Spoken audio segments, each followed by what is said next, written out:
the media. My name is Ronald Nyakweba.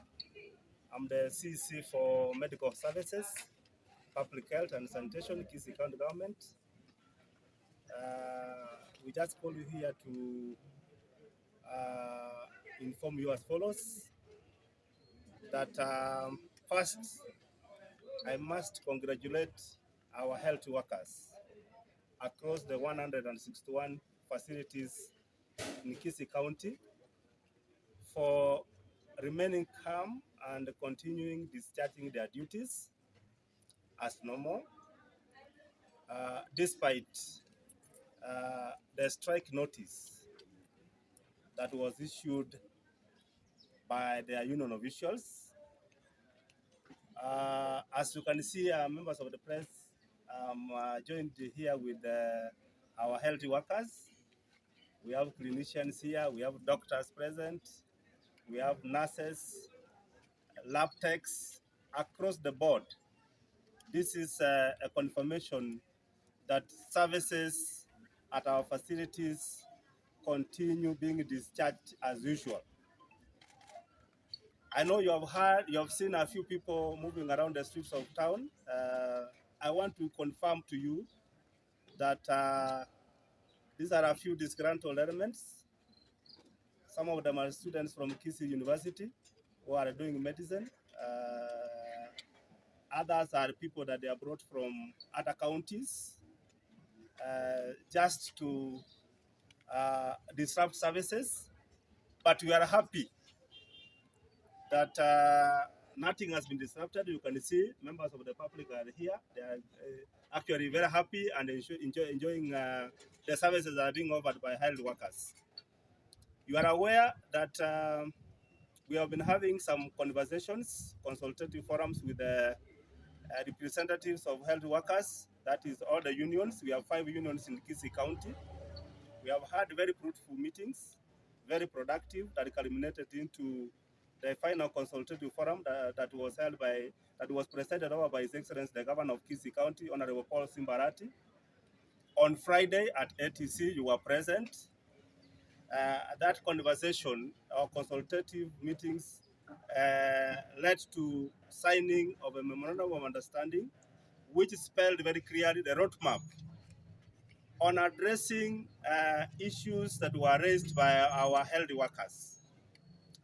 3 out of 5 unions availed themselves and signed the MOU with the county government of Kisii.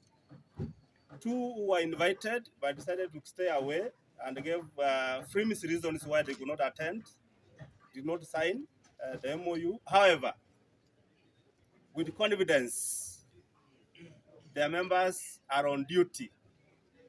This morning, we took a duty roster, and everybody who is a member of staff in Kisii County Health Facilities was present.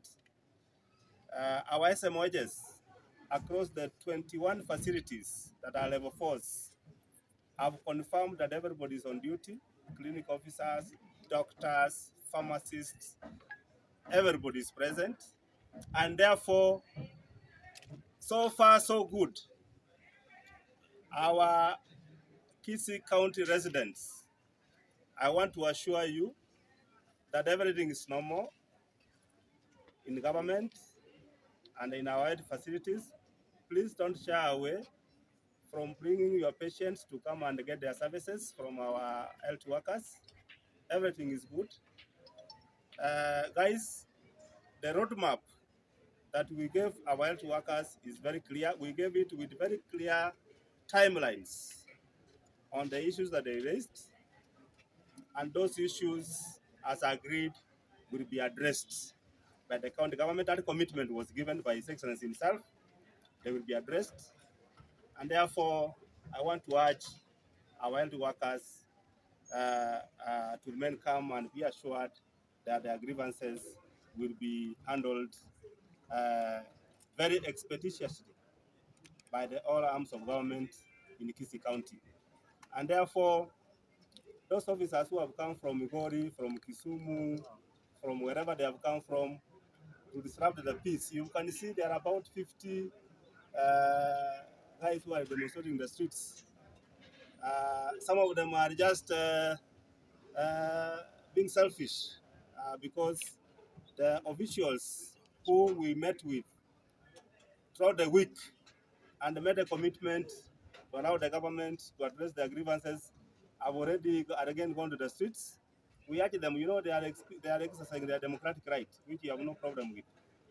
But we want to assure you everything is good. The government iko sawa na mambo inaendelea kama kawaida. Thank you.